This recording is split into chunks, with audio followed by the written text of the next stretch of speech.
Bonjour, aujourd'hui je vous donne les 3 limites de l'éducation bienveillante, mais peut-on la remettre en question? Et je vais vous parler de Caroline Goldman, je ne sais pas si vous la connaissez. Alors je suis en déplacement là, en tournée dans toute la France et donc dans un hôtel ce soir.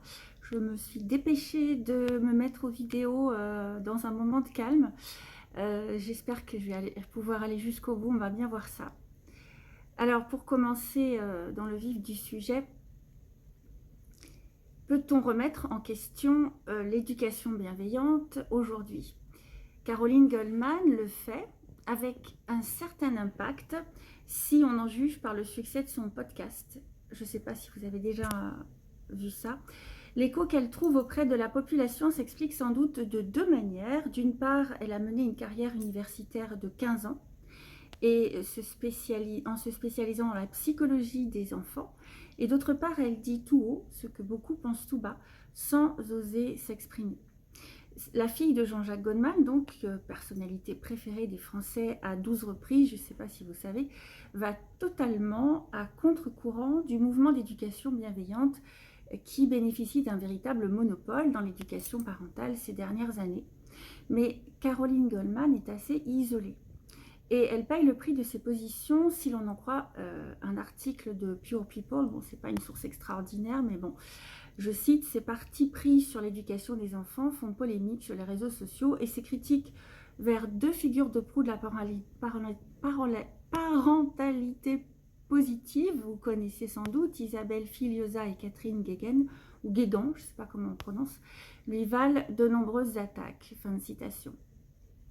Vous aussi, je ne sais pas si vous avez testé sur un forum ou dans un groupe Facebook, si vous émettez des réserves sur l'éducation bienveillante, on va sans doute vous tomber dessus à bras raccourcis. Essayez et vous verrez. Récemment, dans une interview sur la chaîne Newton Dynasty NTD France, on m'a demandé mon avis sur le sujet. Alors moi, j'ai des amis blogueurs en éducation bienveillante qui ont réussi l'éducation de leur enfant ainsi, et ils n'ont rien d'excessif ni d'exalté. Je ne pense pas qu'ils valideraient ces réactions véhémentes. Personnellement, la bienveillance, c'est l'un des 3 principes que je cultive depuis 1999 dans ma philosophie de vie, qui est le Falun Dafa ou Falun Gong. Je ne sais pas si vous en avez entendu parler. Donc, je vois à peu près ce que ça veut dire, la bienveillance, et je l'applique au quotidien autant que je peux, évidemment, avec mes enfants. Et je ne suis pas du tout un modèle, c'est juste une valeur que je cultive, que je m'efforce de respecter. Mais un jour, j'ai essayé d'émettre des réserves sur certains excès que l'on observe en éducation bienveillante. J'ai dit les choses avec mesure, enfin j'ai essayé, et j'étais assez étonnée de la violence de certaines réactions. Alors le débat c'est bien, ne pas être d'accord c'est courageux, mais le dire avec bienveillance et raison c'est assez rare.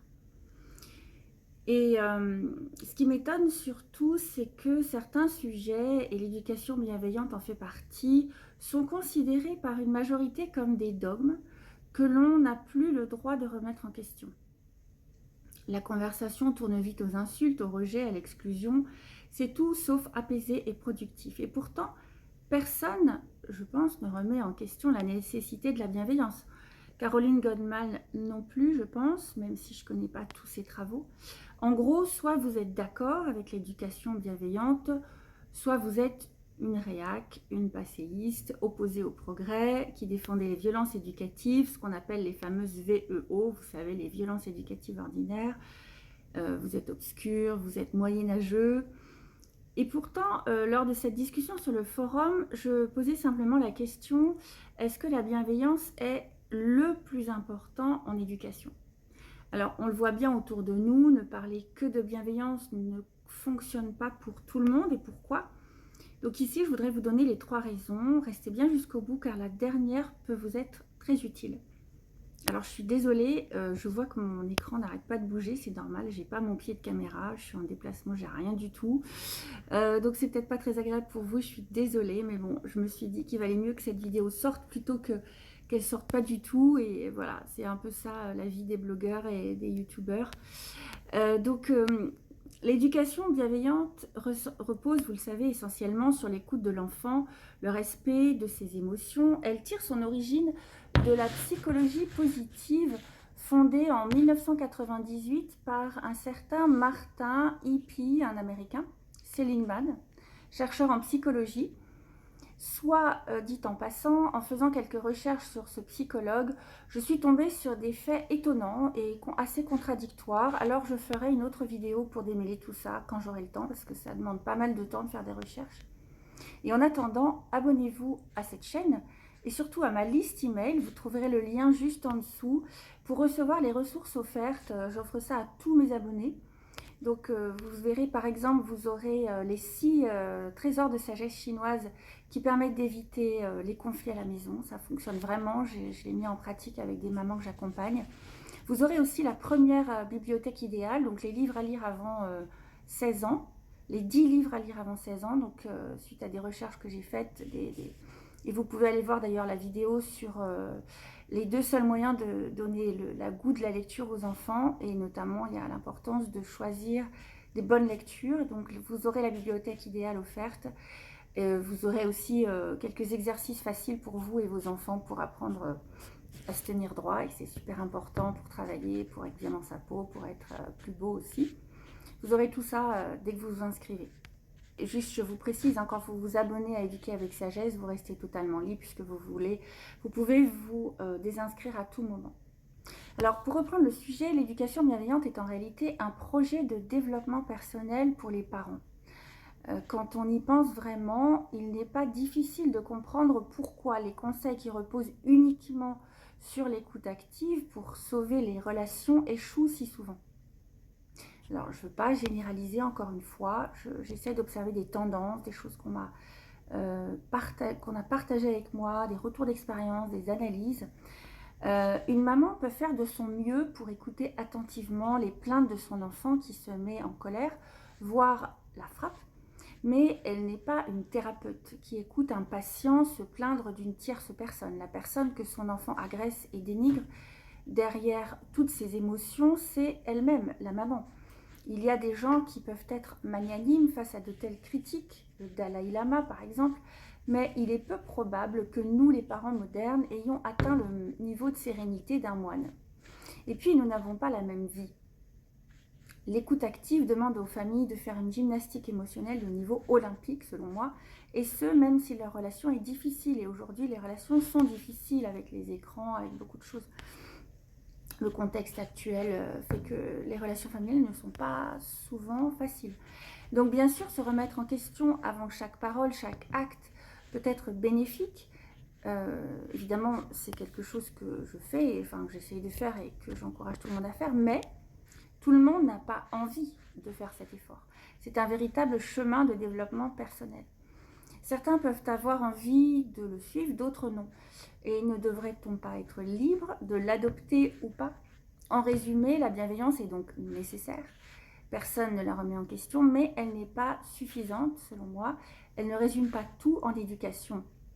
Et plus important encore, l'éducation bienveillante dans ses formes extrêmes, puisqu'il y en a, fait peser une pression parfois insoutenable aux parents, sur les parents. En éducation bienveillante, les mamans disent souvent que tous les efforts sont demandés aux parents, très peu aux enfants. Alors moi, j'ai coaché des mamans qui étaient en détresse. Elles ne savaient plus comment s'y prendre, certaines, notamment au Canada, souvent d'origine étrangère d'ailleurs, du Maghreb par exemple, avaient même peur d'être dénoncées pour la manière traditionnelle dont elles éduquaient leurs enfants. On demande aux mamans de revoir totalement leur manière de faire. Cela leur met une pression parfois inouïe, et surtout cela les éloigne du vrai sujet, selon moi, les enfants, leur bien-être, leur développement. Alors pour se développer, devenir fort intérieurement, avoir un bon caractère, un enfant a besoin de s'entraîner. S'il ne le fait pas durant l'enfance, il sera trop tard après. Tout se joue dans l'enfance. S'entraîner à patienter, à respecter l'autre, à penser à l'autre, plutôt qu'à lui seul. Tous ces efforts qu'on lui demande peuvent lui permettre d'améliorer son caractère, de canaliser ses émotions négatives, la colère, la frustration, l'agacement, de travailler sur lui pour devenir meilleur. D'ailleurs, dans un post sur Instagram, j'ai développé les 5 vertus de la frustration et ses avantages. Face à une limite, un interdit comme nous, L'enfant est frustré. Être frustré, c'est être privé d'un avantage dont on pensait pouvoir disposer. On entend parfois que ce n'est pas bon pour l'enfant et pourtant la frustration est stimulante. Elle incite l'enfant à se dépasser pour atteindre l'autonomie. Elle pousse l'enfant à développer son intelligence et son imagination pour atteindre ou revoir ses objectifs. La frustration aide aussi à distinguer les désirs que l'on peut assouvir de ceux que l'on doit canaliser. Elle favorise le bonheur car on apprécie d'autant plus certaines choses que quand d'autres nous sont interdites. En résumé, la frustration fait grandir l'enfant car c'est un cadre, un cadre clair que l'on se construit mieux que dans un espace sans limite. On construit sa personnalité et on trouve ainsi d'autant mieux sa place. La frustration nous prépare mieux à ce qui nous attend dans la société. Alors si on replace l'attention sur les efforts à fournir par l'enfant, on fait d'une pierre deux coups. On lui rend service d'une part et on soulage les parents d'autre part. Enfin, et plus important encore, l'éducation bienveillante selon moi est partie donc d'un malentendu. Ce que l'éducation bienveillante remet en question, c'est le passé.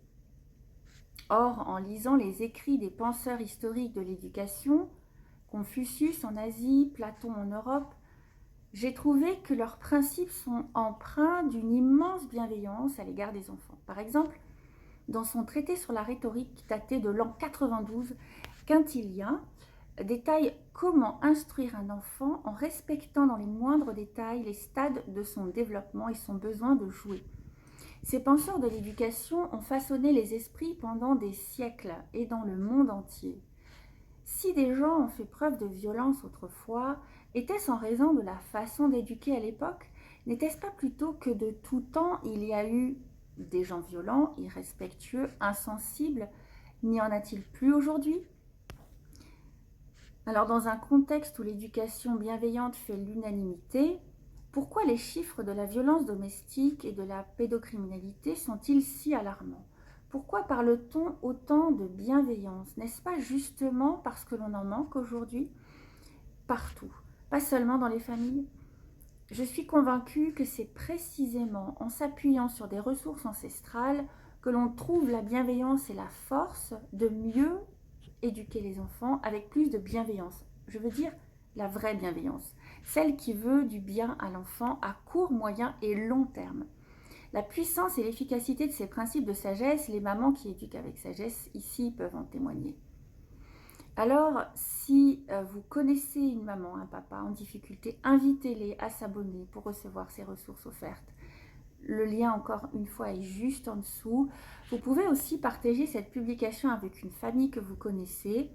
Vous participerez ainsi à rendre le monde un peu meilleur. J'espère que cette vidéo vous a été utile, qu'elle vous a plu. Et ce qui m'intéresse plus que tout, c'est vos réactions, vos remarques. À chaque fois que vous faites des commentaires sur les vidéos, ou que vous m'envoyez des mails, c'est souvent très intéressant, ça participe à mon travail, ça me permet d'affiner ma réflexion moi aussi pour ensuite mieux aider les personnes que j'accompagne ou celles que j'aide gratuitement comme ça sur YouTube, par mail, etc. Donc n'hésitez pas, faites-le. Vous savez, dans les Éduquer avec sagesse, j'ai 3 sources d'inspiration. D'une part, ce sont donc les sagesses ancestrales d'Asie, d'Europe, qui souvent se rejoignent d'ailleurs. Et d'autre part, c'est votre sagesse, la sagesse de chacun. Parce que je suis convaincue que en vivant, en observant, en expérimentant, chacun a une part de sagesse. Alors c'est très difficile de savoir parfois si on a raison ou tort, on a besoin de recul, etc. Mais ce que je veux dire, c'est que moi j'ai rencontré des familles, des mamans qui sont... Voilà, qui ont réussi à instaurer une grande harmonie à la maison ou qui ont réussi à permettre aux enfants d'être très équilibrés. Et à chaque fois, je leur demande comment elles font, je les observe, etc. Et pour moi, ça, c'est la sagesse aussi. Donc c'est la sagesse, c'est le vécu, c'est l'expérience vécue et ça c'est extrêmement précieux. Donc c'est pour ça que je vous encourage à me faire vos retours, à partager vos expériences, parce que je sais que dans chacun d'entre nous, il y a une part de sagesse et je suis très à l'écoute. Donc n'hésitez pas, j'attends de vos nouvelles. À bientôt.